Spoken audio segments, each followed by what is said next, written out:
আসসালামু রহমতুল্লাহ। Phone fixer GSM team থেকে আমি আব্দুল গাফফার।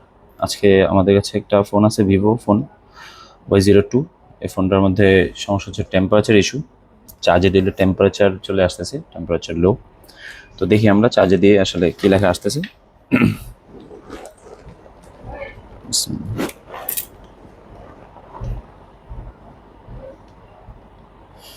চার্জিং লোগো চলে আসছে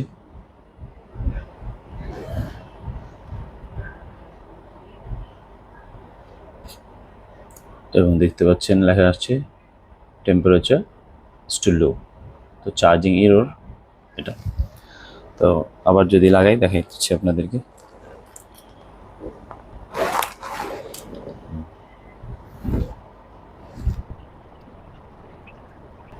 তো চলে আসছে টেম্পারেচার স্টিল লো, টেম্পারেচার স্টিল লো, চার্জিং স্টপ। তো এই ধরনের সমস্যাগুলা আসলে টেকনিশিয়ানরা অনেক ঝামেলায় পড়ে যান। সাধারণত যদি লজিক চেঞ্জ করে হয়ে যায় তাহলে টেকনিশিয়ানদের আর ঝামেলা হয় না, কিন্তু বিপত্তি হয় হচ্ছে যখন লজিক চেঞ্জ করে না হয়, তখনই কোথায় কাজ করবে বেশ জানা না থাকার কারণে আসলে এগুলো আসলে আমাদের টেকনিশিয়ান ভাইরা ঘাবড়ে যায়। তো এই জন্য আজকে আমার কাছে একটা ফোন আসছে, তো এটা আমি ডিটেল আলোচনা করবো ইনশাল্লাহ। এই জন্য আমি এটা রেখে দিছি, আসলে কাস্টমারকে ডেলিভারি দিইনি দেখানোর জন্য। তো আজকে এটা নিয়ে আমরা একটু ইন ডিটেল আলোচনা করবো আসলে কীভাবে ওয়ার্ক করে থার্মাল সার্কিটগুলো, তো কেন এই সমস্যাগুলো আসে। তো চলুন শুরু করি। ফোনটাকে এবার আমরা একটু অন করি এবং দেখানোর চেষ্টা করি আসলে কি হচ্ছে।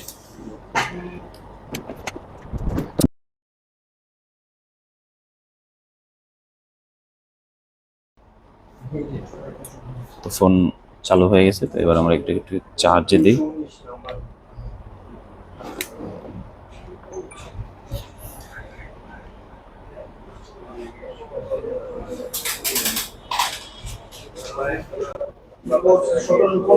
তো দেখতে পাচ্ছেন একটু চার্জ হয়েছে, তো এখন দেখা যাচ্ছে যে টেম্পারেচার ইজ টু লো। এটা অন করার পরে আসছে টেম্পারেচার ছিল চার্জিং স্টপ। তো এটা হচ্ছে আমাদের এটা সমস্যা। তো আমরা একটু প্রথম পর্যায়ে লজিক চেঞ্জ করে দেখব হয় কিনা, তারপরে আমরা এটা কোথায় সমস্যা দেখার চেষ্টা করবো। প্রথম লজিক চেঞ্জ করে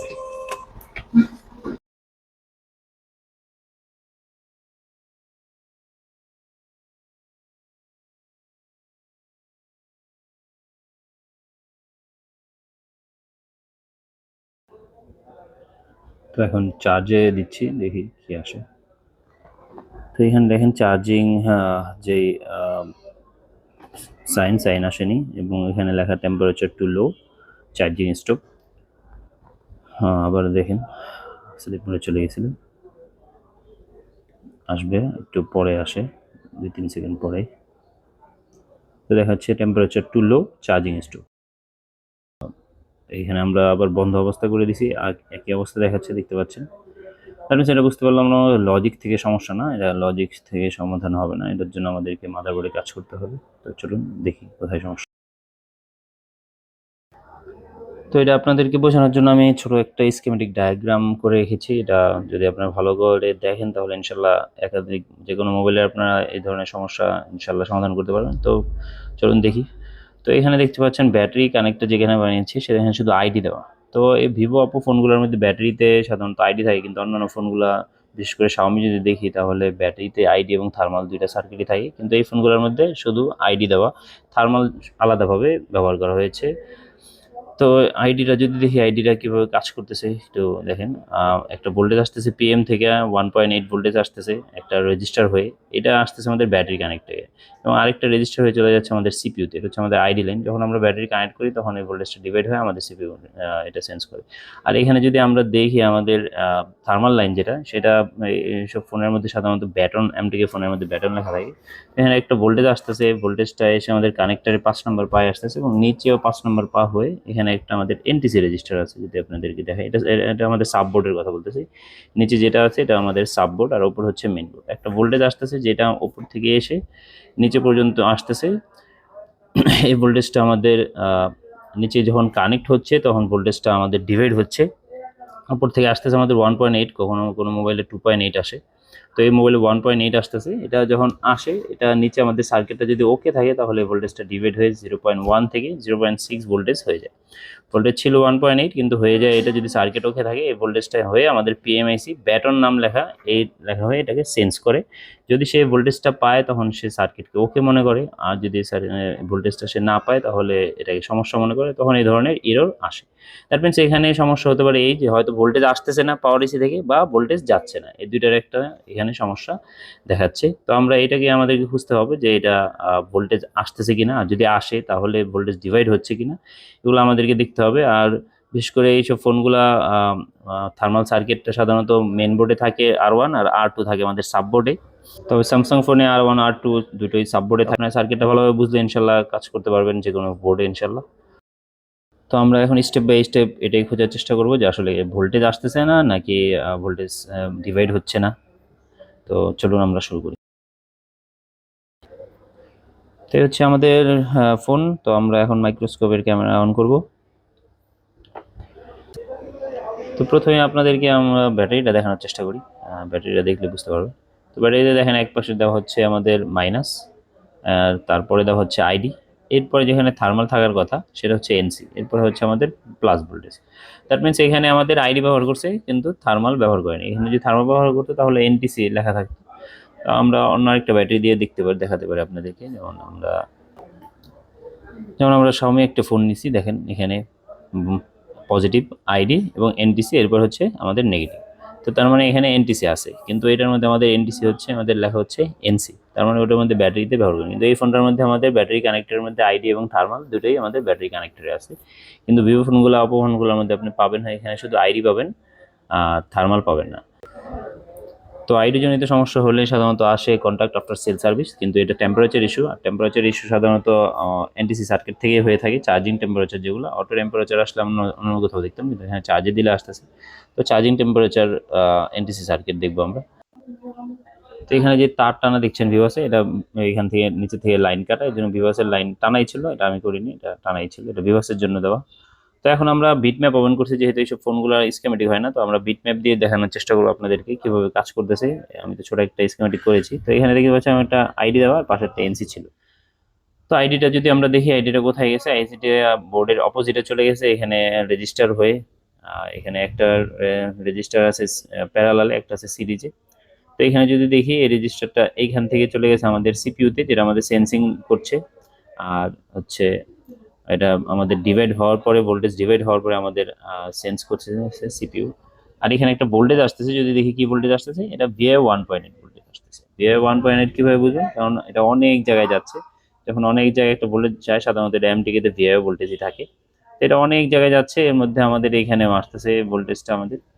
আর আমরা যদি এখন আমরা দেখি হচ্ছে আমাদের থার্মাল সার্কিটটা, সেটা হচ্ছে আমাদের বিটুবি কানেক্টরে আছে, এখানে লেখা আছে, দেখেন দেখতে পাচ্ছেন ব্যাট।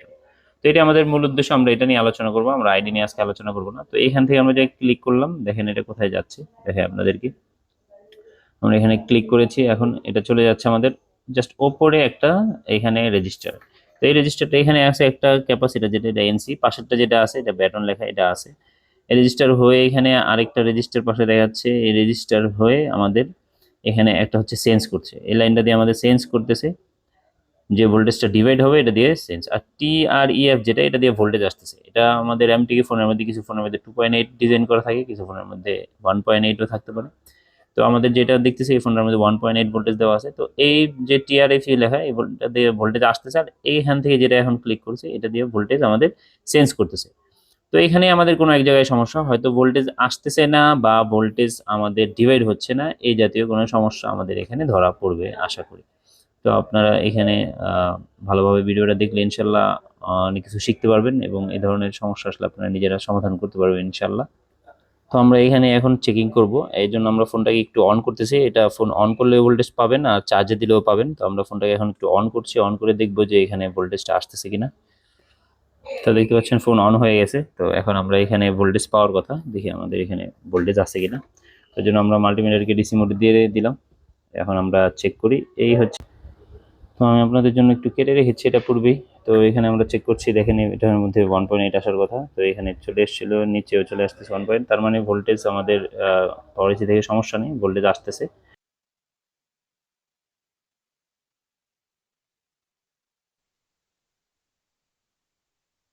তো এখানে আমাদের এই কানেক্টরে 5 নাম্বার পিনে আমাদের আসার কথা, দেখি এখানে কি নিচে যাচ্ছে কিনা। তো এখানে আমাদের 5 নাম্বার পিনেও আমাদের আসতেছে, তার মানে আমাদের কানেক্টর পর্যন্ত লাইন ওকে আছে। এখন বাকি আছে হচ্ছে আমাদের সাব বোর্ডে ভোল্টেজ পৌঁছাচ্ছে কিনা। তো এখানে কেউ একজন চেষ্টা করেছে, দেখতে পাচ্ছেন এইখানে একটা লাইন টানা, এটা অন্য কেউ চেষ্টা করেছে, অনেক চেষ্টা করার পরে হয়নি, সাব বোর্ডে চেঞ্জ করে দেখেছে।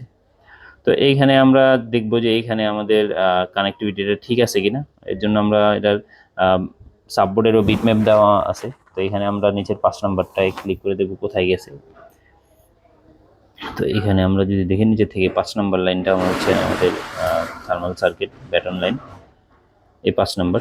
তো এখানে আমরা ক্লিক করলে দেখতে পাচ্ছেন এটা যাচ্ছে, এবং এখানে আমরা একটা রেজিস্টার পাবো।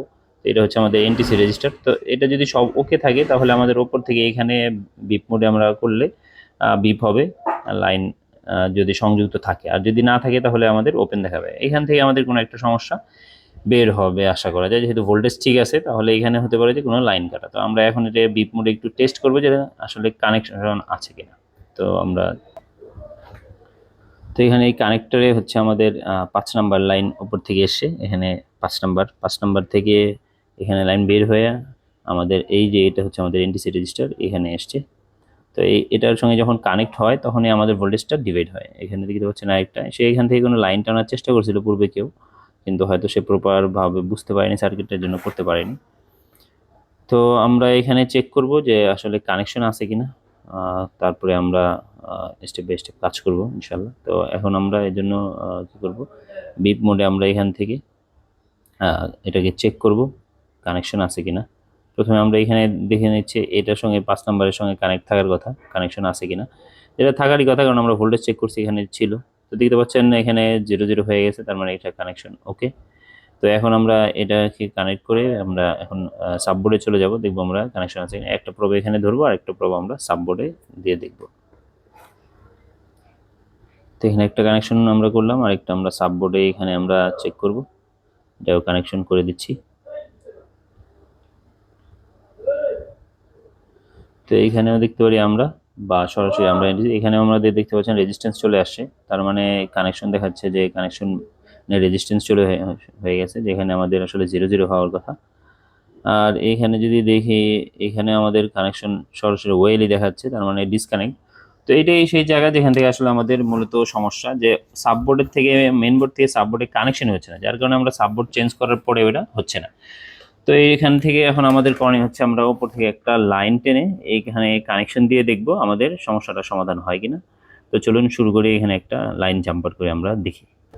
আর এনটিসি রেজিস্টারটা যদি ভালো আছে কিনা আপনারা চেক করতে পারেন হচ্ছে, এটা আমরা প্রথমে একটু চেক করেছি, দেখেন 58K দেখাচ্ছে। এখন আমরা এটাকে একটু হিট দিব, হিট দিলে যদি এটা কমে যায় মান, তাহলে আমরা বুঝতে পারবো আমাদের এই এনটিসিটা ঠিক আছে। একটু হিট করলাম আমরা হটগান দিয়ে, এখন আবার একটু মাপি। তো এবার দেখছেন 26, এটা আস্তে আস্তে বাড়তে থাকবে, যতক্ষণ টেম্পারেচার লো হতে থাকবে বাড়তে থাকবে, তার মানে আমাদের এনটিসিটা ঠিক আছে, এটা সমস্যা নেই। তো এখন আমরা কি করব, এখান থেকে জাম্পার করে দেখবো এটা কি অবস্থা। তো আমরা জাম্পার করি একটা।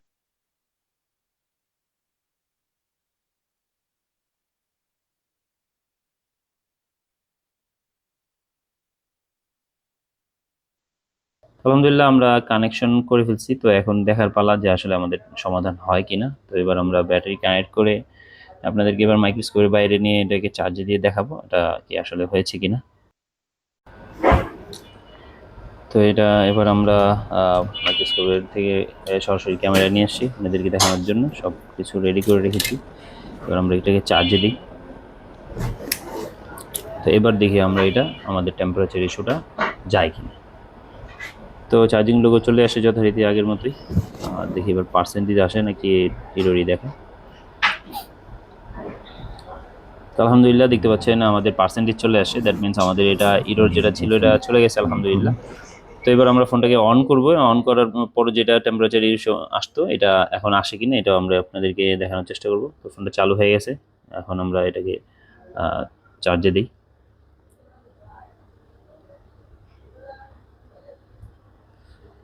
তো চার্জে দিয়েছি, চার্জ কানেক্ট হয়েছে কিনা আমরা দেখানোর চেষ্টা করি আপনাদেরকে।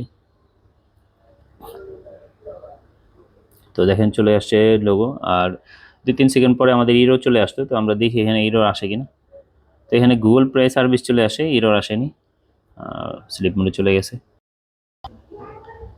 তো এটা আরেকবার চার্জে দিয়ে দেখছি। তো আশা করি আমাদের এটা সমাধান হয়ে গেছে, আর এরর আসবে না, কারণ এটার মধ্যে যে সমস্যা ছিল এটা আমরা ফাইন্ড আউট করতে পারছি আলহামদুলিল্লাহ। তো এখানে আপনি দেখতে পাচ্ছেন কোনো প্রকার এরর আসেনি। তো এই ধরনের কাজগুলো করার জন্য আপনাদেরকে অবশ্যই স্কিমেটিক নলেজ এবং ডিভাইডার সার্কিট সম্পর্কে ভালো ধারণা থাকতে হবে, তাহলে আপনার এই ধরনের ফোন আপনার ঠিক করতে পারবেন ইনশাল্লাহ। এগুলো সাধারণত স্কিমেটিক হয় না, তো আপনার যদি সার্কিট সম্পর্কে অনেক ভালো ধারণা না থাকে তাহলে আপনি এই ফোনগুলো কখনোই ঠিক করতে পারবেন না। তো এই জন্য আপনার অবশ্যই স্কিমেটিক বুঝতে হবে। তো আপনারা যদি ডিপ লেভেলের মোবাইল রিপেয়ারিং শিখতে চান তাহলে আসতে পারেন আমাদের মোবাইল ট্রেনিং সেন্টারে। তো আজকে এই পর্যন্তই। আসসালামু আলাইকুম রহমতুল্লাহ।